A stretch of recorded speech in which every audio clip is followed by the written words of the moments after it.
What is up, guys? So we're back.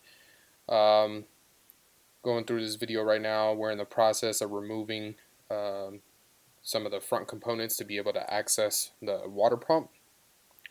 So on these 6-liter engines, what you want to do is obviously the coolant's drained. Then you can start working on getting the fan shroud out. And this is what I'm doing right now.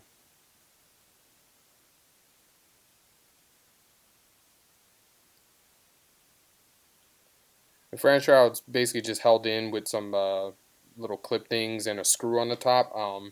The screw, I only have one screw holding mine in though, but there should be a couple. So now we're working on getting the actual fan shroud, the other half of it out. I believe this was a 15mm socket. There's 4 bolts.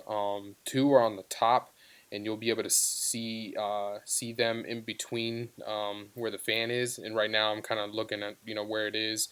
So at this moment I go underneath. You can get to the other 2 from the bottom of the truck easier. You can see it moving right there. That was me loosening them up. But you can use a 6/8 extension and a deep 15, and you can reach it through the fan. So this is where it gets a little tricky. I bought this huge adjustable wrench from Harbor Freight for like 30 bucks. You're going to need one of these to break the nut loose. It is easier. A lot of people would tell you it's you can have 2 people. I managed to do it with 1.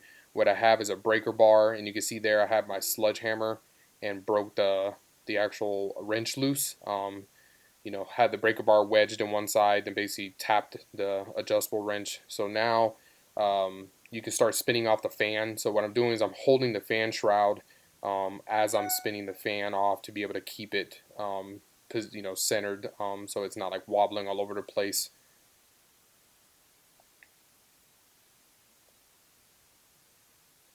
So at this point I almost got the fan shroud, or the fan and the shroud. Now these 2 pieces I'm going to show you here right now. If you look down in between there, that is the nut you need to break loose. You can see there, if it'll focus. So that's the nut that we broke loose, and the fan and that outer shroud piece, you can see I'm removing it now. They're going to come both up together, because you can't take one out without the other unless you remove the radiator.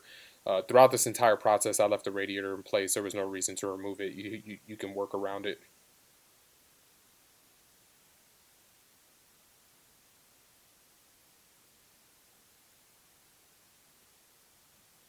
Alright, so as you can see, it's out. So on this part I didn't actually show, this is another half of the video from the build, and I was way forward, but right in front there's a cover. There's 4 I think 10mm bolts that cover the water pump, and then these are the other 10mm. It's like 10 or 12mm bolts that hold the water pump. You can see there I still had a factory style plastic impeller pump. So we got that out the way, and this is the new metal impeller pump from Alliant.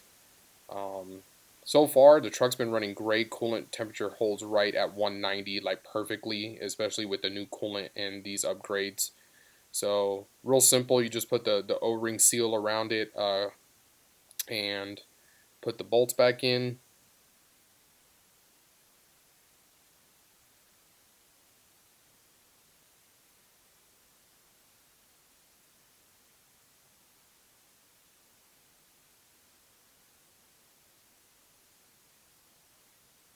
So now I'm just torquing these bolts down a little bit more.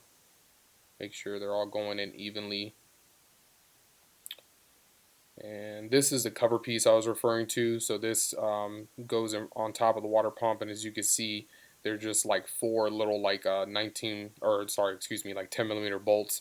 To help break them loose, you can actually put a breaker bar or a long screwdriver. You'll see here in a second. I use it for tightening purposes. So right there I put like a long set of needle nose pliers to hold that as I'm torquing down in the opposite direction, obviously, so it doesn't spin. And that's pretty much it, and you're ready to roll.